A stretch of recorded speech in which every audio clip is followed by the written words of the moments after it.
Ayan, another day. Magagawa po tayo ngayon ng spring roll kani salad. Dahil medyo pricey, gagawin na lang natin to sa bahay, yung ating spring roll kani salad. Ayan, pakikita ko sa inyo paano gawin. Yung meron tayong crab stick, yung spring roll wrapper, at saka yung ating pipino, lettuce, carrots, saka yung mango. Ayan, kompleto na yung ating spring rolls kani salad. Ayan, talo pa natin yung carrots at pipino. Gayatin na natin. Ayan, hindi ko na pinakita. Hinimay na natin ang ganyang paggayat, yung pahaba. Ayan, binabad natin yung spring rolls wrapper na medyo pang kani salad yan. Yan, yung ating spring roll wrapper.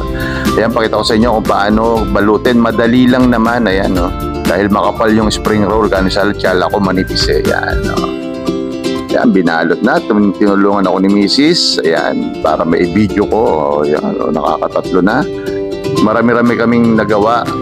Hindi na lang namin niluto. 4 lang yung aming ginawang spring roll kani salad. Ayan, para mas masarap.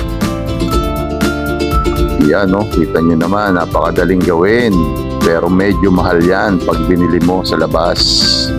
Ayan, okay na yung ating spring roll kani salad. Yan, maggagawa naman tayo ng sauce. Ayan, naglagay tayo ng peanut butter, konting tubig, at ayan, haluin natin para mag-blend. Ayan, pagka ganyan na, ilagay natin yung tinadtad na bawang. Ayan, yan ang magpapasarap din dyan. At nilagyan natin ng sesame oil, syempre, at konting patis.